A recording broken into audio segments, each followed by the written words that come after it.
لا يكلف الله نفسا إلا وسعها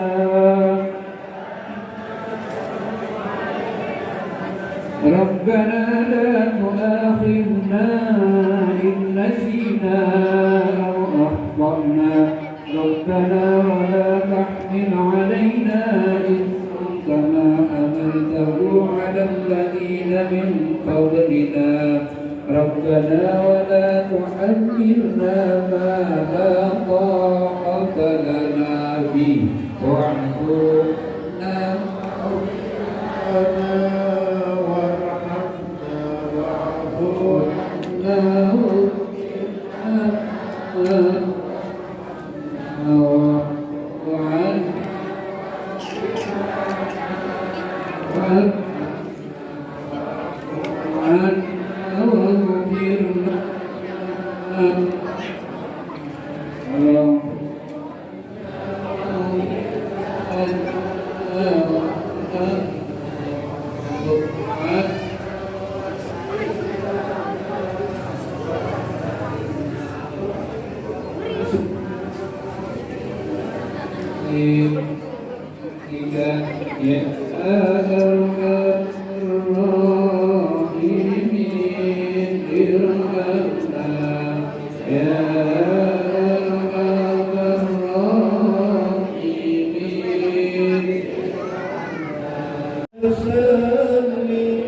صلوا على النبي محمد يا نبي سلام عليك يا رسول سلام عليك يا حبيب سلام عليك صلوات الله عليك يا نبي سلام عليك يا رسول سلام عليك يا حبيب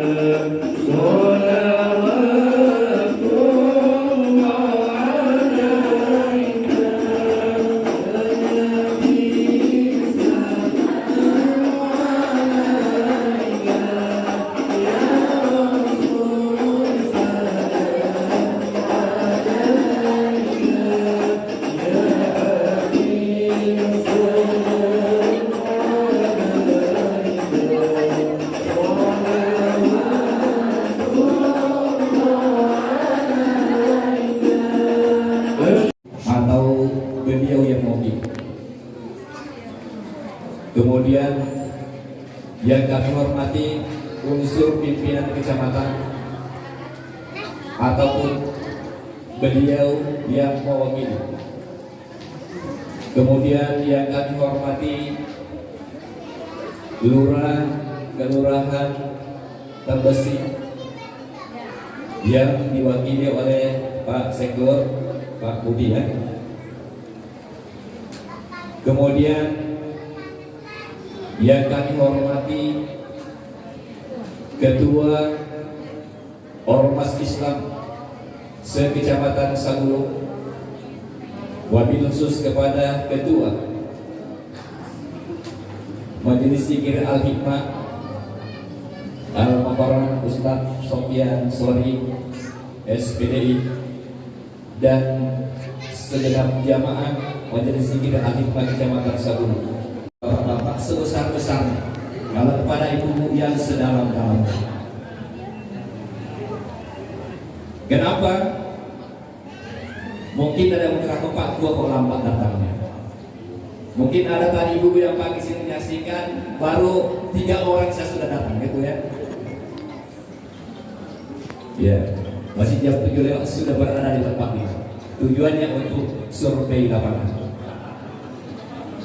Ya. Dan tadi Pak Tarmis sudah menyampaikan bahwa sebentar lagi jam 10 ada lagi yang menunggu. Dan kalau saya tak datang, tak akan bisa jadi. Jadi saya tak akan lama-lama. 10, 5 menit aja. Saya tak akan menyampaikan ceramah karena saya bukan penceramah. Oleh karena itu saya biasanya kalau mau diundang mengisi tausiah, paling tidak 2 minggu sebelum hari hanya sudah dihubungi. Bukan penceramah hebat, supaya saya persiapkan bahannya, maksudnya gitu. Ini sedikit dadakan, ya pemberitahuannya hari Jumat kemarin di Kota Sarapa, Setarmis ya. Sudah baca di WA, sudah dibuat di spanduk, mau nolak tak enak. Jadi ajang ini adalah merupakan ajang untuk memperkenalkan diri. Bapak dan Ibu, mungkin di antara jamaah di sini sudah biasa, sering kita jumpa. Nah, mungkin namanya dia belum kenal, namanya sudah ada Mulyadi, ada elemennya sedikit kita, SAG. Sebenarnya masih ada gelar saya dulu, satu lagi belum dipasang. MBA, bukan Master Business Administration, Master Bugis asli. Ya, memang jarang saya pakai. Baik Bapak dan Ibu yang saya muliakan, karena tadi bukan ceramah, mau Izatul Hasan, pelajaran yang baik. Di sini dalam rangka peringatan Isra Mi'raj dan sekaligus menyambut kedatangan bulan puasa. Para ulama salafus salih terdahulu 6 bulan sebelum datangnya bulan Ramadan sudah berdoa kepada Allah Subhanahu wa taala. 6 bulan tak main-main. Dan 6 bulan setelah puasa berlalu masih berdoa kepada Allah Subhanahu wa taala. Jadi tak ada berhentinya berdoa 6 bulan sebelum dan 6 bulan sesudah. Kalau kita paling bulan Rajab, ya, sudah mulai berdoa. Allahumma barik lana fi Rajab wa Sya'ban wa ballighna Ramadan. 3 bulan. Dan setelah Ramadan berlalu berdoa lagi. Doanya itu apa? Berdoa agar amal ibadahnya itu dalam bulan suci Ramadan diterima oleh Allah Subhanahu wa taala. Jadi luar biasa. Cuma terkadang kita minta berdoa bulan Rajab sampai pertemuan Ramadan. Ramadan kita sia-siakan, tidak mengisi dengan semaksimalnya.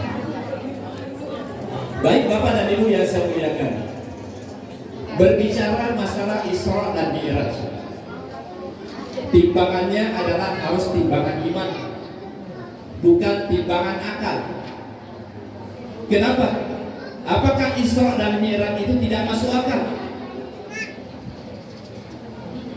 Ibu-ibu, tidak masuk akal. Bukan tidak masuk akal, akal kita yang tidak mampu, tidak terpenuhi. Kapasitas otak kita itu tak mampu untuk memahami peristiwa Isra dan Mi'raj besar Muhammad SAW. Ya. Oleh karena itu timbangannya harus dengan timbangan iman. Makanya ketika peristiwa Isra dan Mi'raj besar Muhammad SAW, kelompok umat Islam pada waktu itu terbelah menjadi 2. Yang imannya kuat semakin kuat imannya. Kalau imannya yang goyang-goyang, semakin goyang bahkan sudah tak percaya, ini ngawur ini. Itulah kenapa Allah Subhanahu wa taala memulai ayatnya Subhanallazi asra bi 'abdihi lailan ila al-lail. Maha suci Allah. Kalau kita lihat peristiwa yang lain, peristiwa penciptaan Nabi Adam alaihissalam tidak diawali dengan kalimat subhanallah. Peristiwa tenggelamnya Fir'aun di Laut Merah, suatu peristiwa juga yang sangat besar, pun tidak diawali dengan kalimat subhanallah. Tapi Isra dan Mi'raj Allah mendahului dengan kalimat subhanallah. Yusuf alaihissalam, Nabi Muhammad SAW melihat Nabi Yusuf ganteng dan luar biasa. Separuh kegantengan itu ada pada Nabi Yusuf. Jadi kalau ada yang merasa ganteng di sini itu hanya 0, sekian ya. Separuh kegantengan itu ada pada Nabi Yusuf. Artinya kepada Nabi Adam alaihissalam. Nabi Adam alaihissalam tidak ganteng. Semuanya indah dari ujung rambut sampai ujung kaki. Kemudian naik ke langit yang keempat, kembali bertemu dengan penjaga langit, pintu langit. Pertanyaannya pun sama. Di langit yang keempat bertemu dengan Nabi Idris alaihissalam, pun juga didoakan. Dan pada sampai langit yang kelima bertemu dengan Nabi Harun alaihissalam.